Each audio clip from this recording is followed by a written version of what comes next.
Tech Cocktail Sessions, educational and inspirational talks from experienced startup founders, entrepreneurs, and thought leaders. Good evening. Thanks for those of you that are hanging around.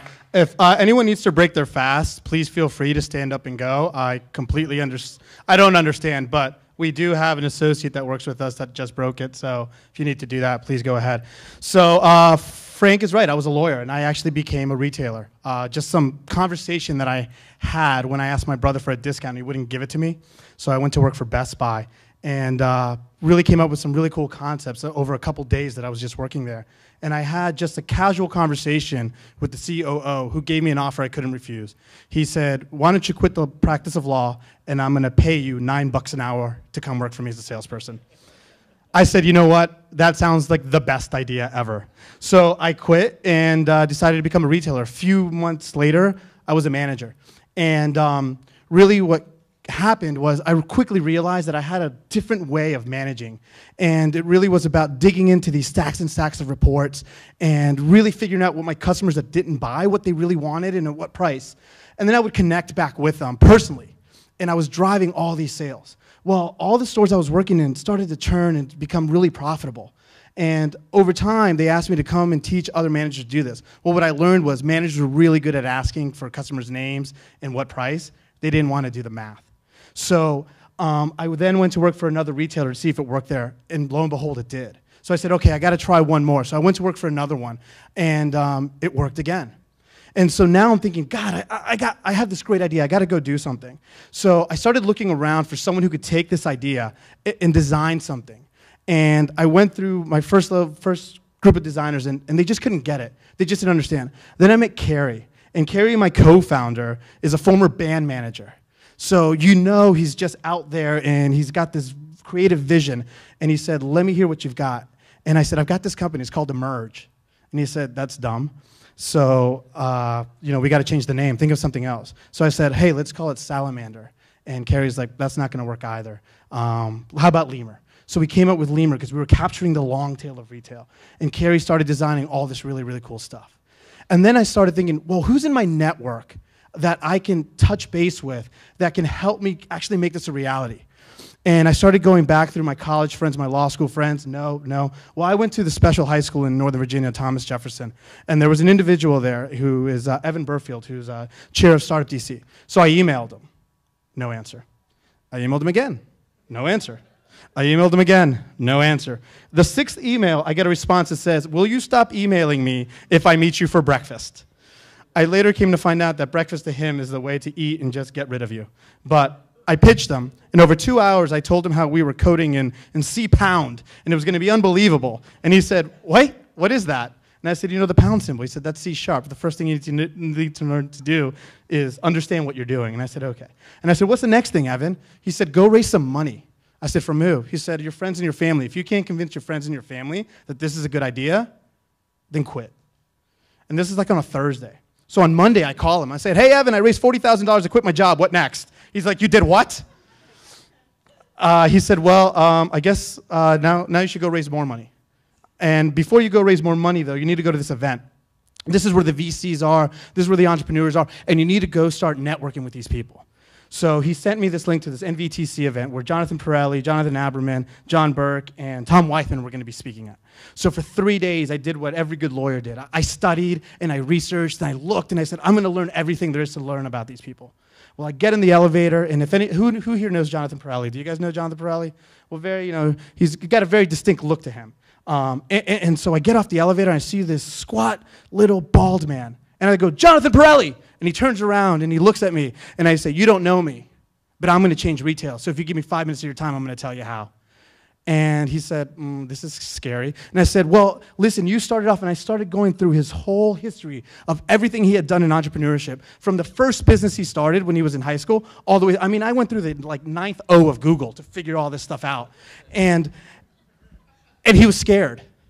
But it was a good scare, because he was like, wow, this guy at least has got some energy around this, some passion, and he's going after it. So he said, you know what, Will, I'd love to stay in touch with you, so get back in touch with me. 2 days later, I emailed him. I said, Jonathan, I know you're really, really busy. So what I'm going to do is me and my co-founder are going to drive to your office, and we're going to sit outside in your lobby, and we're going to work in your lobby, and when you have 5 minutes, you're going to talk to me. I did that. And then I called him again. I said, hey, those 5 minutes were so good. Now I'm going to come back, and I'm going to work in an empty office space in your building, and then you're going to come and spend an hour with me.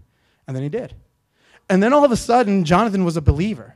Maybe not in what I was doing, but at least in the fact that if he stopped talking to me, I might stalk him forever.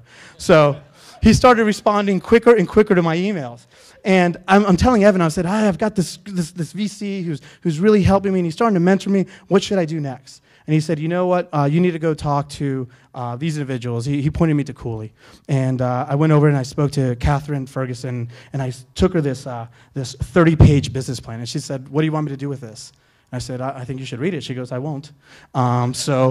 How about you write a one-page executive summary, and maybe I'll look at that and send me a deck. And I said, okay. Well, I sent that to her. She sent me some nice edits, and we started figuring this out. And then I said, Evan, I met with all these people, and I've got this money. What do I do next? He said, now you need to go convince an angel.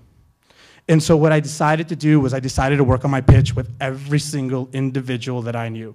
It didn't matter if you were a cousin who was 3 years old or you were my grandfather who was 95 and only speaks Spanish. You were going to hear the pitch and you were going to hear it in English, and I was going to perfect it. And I kept doing that. And then one day, one of my cousins says, I have no money to give you, but this guy comes into my restaurant and he's rich.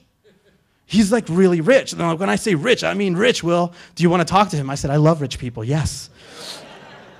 And so he connected me with him. And we sit down, and I was a little bit more excited than I am right now.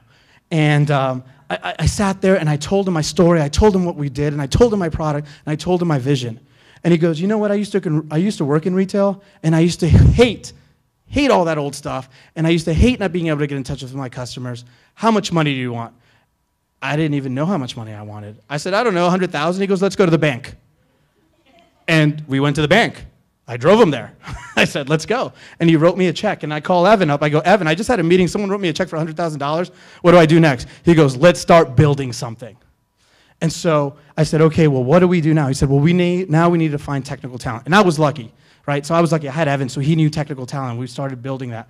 But what we needed to build was not just great technical talent, but technical talent that truly believed in what we could do.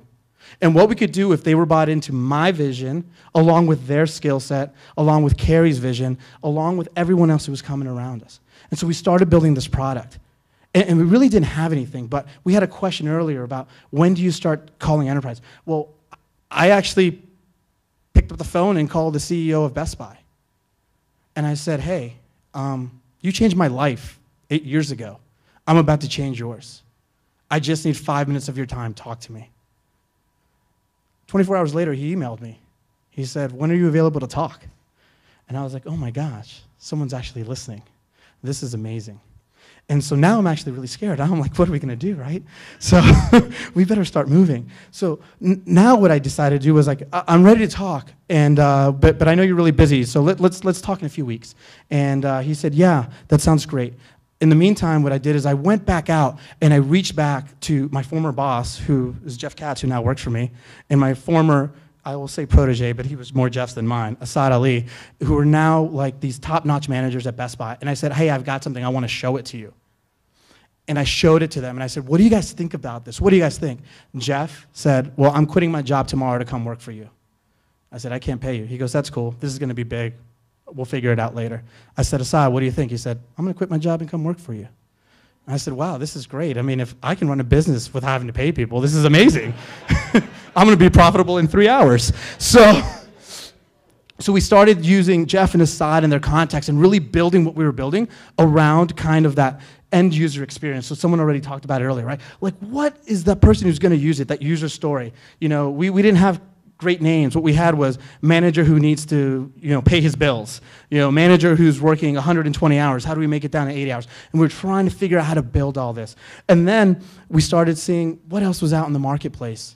And I started using every contact I could to connect me to every other retailer, because I knew electronics, but I needed to know everything else. And I wanted to know whether those pain points existed, and they did. And people started sharing with us because we had a vision, and we said, hey, we know what's going on in your space. And so, for those of you that know me, you know that I sleep about 4 hours a night. And the reason I do this is because there's so little that I know and so much more that I need to know about my space. So I stay up and read everything I can about retail because I never know when I'm going to have the opportunity to sit next to that CMO, CIO, CEO who's going to ask me that question that I'm going to answer. And they're going to say, that guy gets it.